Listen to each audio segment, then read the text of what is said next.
Hello everyone, আমি আবিদ মোহাম্মদ আবারও হাজির হলাম বাংলাদেশ এবং শ্রীলঙ্কার মধ্যকার সিরিজের প্রথম টেস্ট নিয়ে আলোচনা করতে। আজকে সিরিজের প্রথম টেস্টের শেষ দিন ছিল এবং ফলাফলটা বাংলাদেশ এবং শ্রীলঙ্কা দুজনের পক্ষেই যেতে পারতো, যদিও শেষ পর্যন্ত 6 বা 7 ওভার বাকি থাকতেই দুই দলের অধিনায়ককে দেখলাম আমরা হ্যান্ডশেক করতে। অর্থাৎ বাংলাদেশ এবং শ্রীলঙ্কার মধ্যকার যে গল টেস্ট, সেই টেস্টটা ড্র হলো। এই টেস্টের ফলাফল বাংলাদেশের পক্ষেও যেতে পারতো, এই টেস্টের ফলাফল বাংলাদেশের বিপক্ষেও যেতে পারতো, কিন্তু কিভাবে?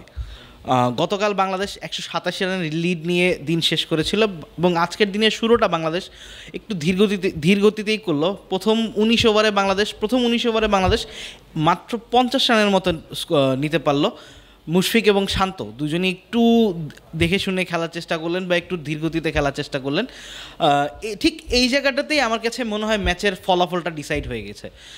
এখন আপনাদের মাথায় প্রশ্ন আসতেই পারে কীভাবে, কারণ একটা বৃষ্টি আসলো। এখন দেখেন, বাংলাদেশ যদি প্রথম 10টা ওভার একটু দেখে শুনে খেলে পরের দিকে একটু এক্সেলারেট করতো বা একটু মেরে খেলার চেষ্টা করতো, তাহলে হয়তো বাংলাদেশ আরও শ্রীলঙ্কাকে আরেকটু ব্যাটিং করাতে পারতো। এখন হয়তো বা অনেকেই বলতে পারে যে বৃষ্টি হলো, কিন্তু বৃষ্টিটা হওয়ার কথা ছিল না। কিন্তু আদৌ কি বৃষ্টির ব্যাপারে বাংলাদেশি ক্রিকেটাররা জানতেন না, বা কোনো আবহাওয়ার পূর্বাভাস তারা জানতেন না?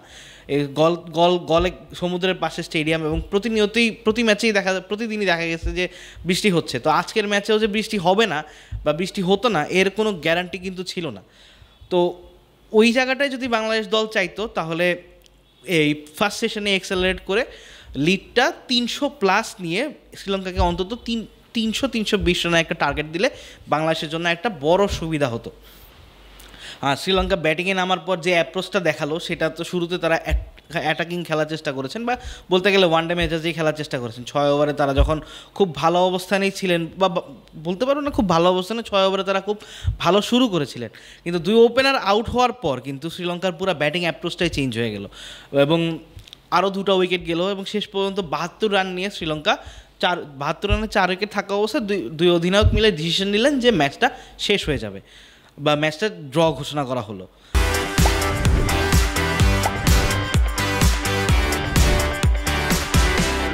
তো যেটা বলছিলাম, যে বাংলাদেশ যদি শ্রীলঙ্কাকে 50 ওভারের মতো ব্যাটিং দিত এবং স্কোর বোর্ডে 320 রানের একটা টার্গেট থাকতো, শ্রীলঙ্কা অবশ্যই চাইতো 50 ওভারে 320 রান, কিন্তু বড় কোনো স্কোর না, বা একটা ওয়ানডে স্কোর।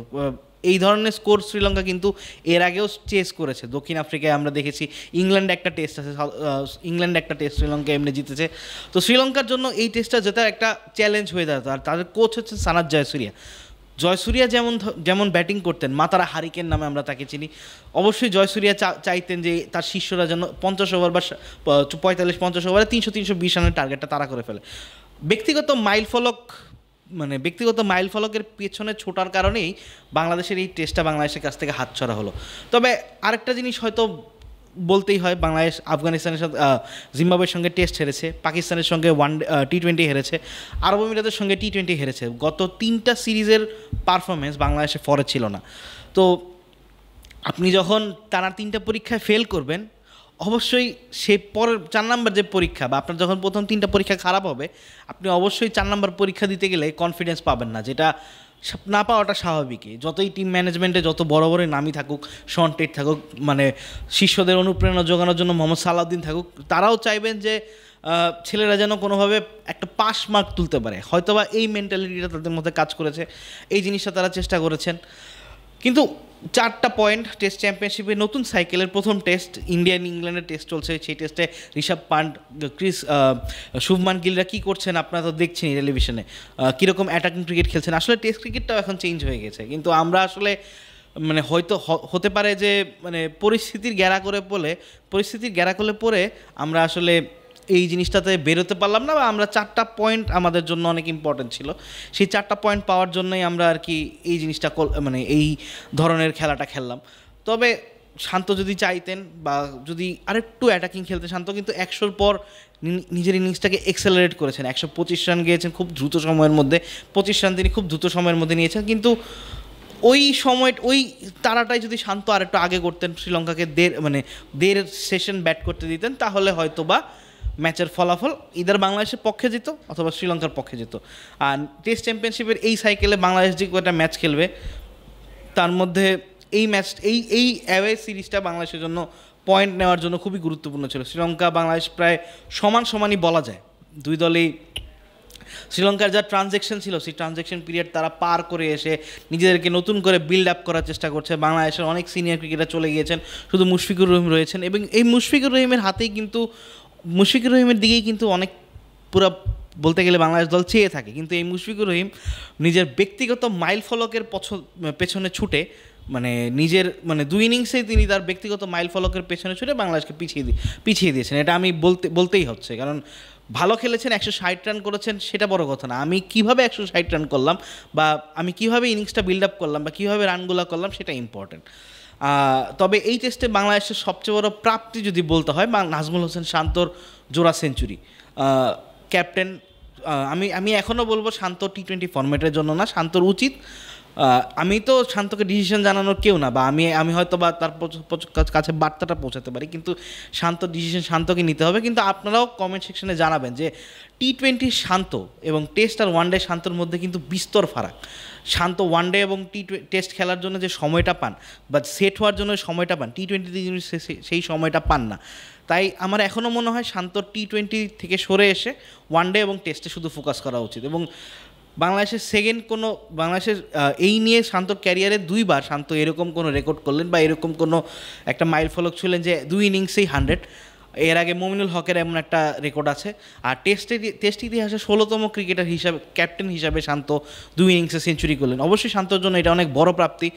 আর ম্যাচ শেষে দেখছিলাম যে শেষ পর্যায়ে এসে শান্ত একটা রিভিউ নিলেন, বেশ ফুরফুরে মেজাজেই রিভিউ নিলেন। হয়তো বা এটা তার জন্য একটা স্বস্তি ছিল যে আমি টিমটাকে একটা খারাপ অবস্থা থেকে একটা 10 রানে পাস করার অবস্থায় নিয়ে এসে একটা ফলাফল এনে দিলাম। তবে আরেকটা প্রাপ্তি সেটা হচ্ছে বাংলাদেশকে সেকেন্ড টেস্টের আগে বাংলাদেশ অবশ্যই একটা ভালো দিক পেল, সেটা হচ্ছে নাইম হাসান। এই নাইম হাসান 2019 সালে পিঙ্ক বল টেস্টে ইন্ডিয়ার সঙ্গে বোলিং করতে পারেনি কনকাশন সাব হওয়ার কারণে। তবে এই নাইম হাসান 5 উইকেট নিয়ে কাইন্ড অফ বাংলাদেশের মাথা ব্যথার কারণ হয়ে দাঁড়ালেন। কারণ সেকেন্ড টেস্টে যদি মিরাজ ফিরেন, সেক্ষেত্রে কি নাইমকে বাংলাদেশ খেলাবে? 3 স্পিনার নিয়ে কি বাংলাদেশ নামবে? এটা কিন্তু একটা মধুর সমস্যা। এই মধুর সমস্যার কারণে হয়তো বা এনামুল হক বিজয়ের টেস্ট ক্যারিয়ার এখানেই শেষ হয়ে যেতে পারে। আমার মনে হয় না পরের টেস্টে বাংলাদেশ দল 2 স্পিনার, যদি 3 স্পিনার খেলায় উইকেট কেমন হবে সেটা তো ম্যাচের আগের দিন জানা যাবে। যদি নাইমকে এখন ড্রপ করে, নাইমের কনফিডেন্স লেভেল ডাউন হয়ে যাবে। আর যদি মিরাজকে ইনক্লুড করা হয়, সেক্ষেত্রে মিরাজকে যদি উপরের দিকেও ব্যাটিং দেওয়া হয়, সেক্ষেত্রে বিজয়ের সুযোগটা কোন জায়গায় আসবে? বিজয় কি আদৌ থাকবেন?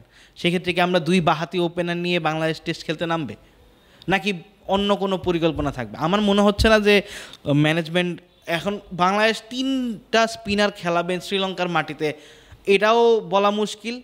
আবার মিরাজকে কি অলরাউন্ডার হিসাবে নিয়ে একটা বাড়তি স্পিনিং অপশন রাখবে কিনা, সেটাও একটা বিষয় তৈরি হচ্ছে। তবে নাইম হাসানের একটা গল্প আপনাদের বলতে চাই। আমি তখন এনসিএল কভার করতে গিয়েছি কক্সবাজার।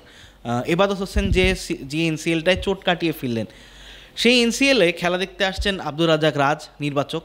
এবং ওই সিরিজটার পরই বাংলাদেশ দল ওয়েস্ট ইন্ডিজের যে টেস্টে আমরা জিতলাম অ্যান্টিগাতে, সেই সিরিজ খেলার জন্য ফ্লাই করবে। এবং একজন প্লেয়ার ইনজুর্ড হয়েছেন এবং তার রিপ্লেসমেন্ট হিসেবে 2 জনের নাম আছে। এক হচ্ছেন শাহাদাত হোসেন দীপু, আর একজন হচ্ছেন নাইম হাসান। নাইম হাসান খুব সম্ভবত এক্সপেক্ট করেছিলেন যে তিনি ডাকটা পাবেন এবং হয়তোবা তার কাছে এমন একটা বার্তা ছিল। কিন্তু যখন রিপ্লেসমেন্টের নামটা ঘোষণা করা হলো, ওই মাঠে 2টা খেলা চলছিল, একটা এই পাশে খুলনা এবং সিলেটের খেলা, ওই পাশে চট্টগ্রামের খেলা। নাইম হাসান চট্টগ্রামের হয়ে খেলেন। তো আমি ওই সময় চট্টগ্রামের মাঠে উপস্থিত ছিলাম, ওই কক্সবাজারের দ্বিতীয় মাঠে উপস্থিত ছিলাম। তো ওই সময় দেখলাম নাইম হাসান খুব মন খারাপ করে ব্যাগ কাঁধে নিয়ে কারোর সাথে কথা না বলে চুপচাপ হেঁটে যাচ্ছেন। নাইমকে জিজ্ঞেস করলাম, ভাই সব ঠিকঠাক আছে? নাইম কোনো উত্তর দিলেন না। সেদিন হয়তো নাইমের মনটা ভেঙে গিয়েছিল যে আরও একটাবার তিনি সুযোগের প্রত্যাশা করেছিলেন, কিন্তু সেদিন তিনি পাননি। কিন্তু নাইম এবার যে সুযোগটা পেলেন, এই সুযোগে তিনি বাংলাদেশকে ফেললেন এক মধুর সমস্যায়। এই মধুর সমস্যার সমাধান বাংলাদেশ কলম্বোতে কিভাবে করবে সেটাও একটা প্রশ্ন। কিন্তু তার আগে সবচেয়ে বড় প্রশ্ন, এই টেস্টটা বাংলাদেশ কিভাবে ড্র করে ফেললো, বা এই টেস্টটা কি বাংলাদেশ জিততে পারতো কিনা। অনেকে আমাদের অনেক বড় সিনিয়র সাংবাদিক আছেন, অনেক বড় বড় ভাইরা আছেন, তারা ফেসবুকে অনেক কিছু লিখেছেন, অনেকেই শান্ত সমালোচনা করেছেন। বাট আমি যেটা বললাম, শান্ত হয়তো গত তিনটা সিরিজে খারাপ করার পারফরমেন্সের ফলেই এই সিদ্ধান্তটা নিয়েছেন যে আমরা একটা 30-35 ওভার বা 40 ওভারের মতো শ্রীলঙ্কাকে দিতে যাচ্ছি, এবং হয়তো বৃষ্টিটা না আসলে বাংলাদেশের এই চিন্তাটা থাকতো না।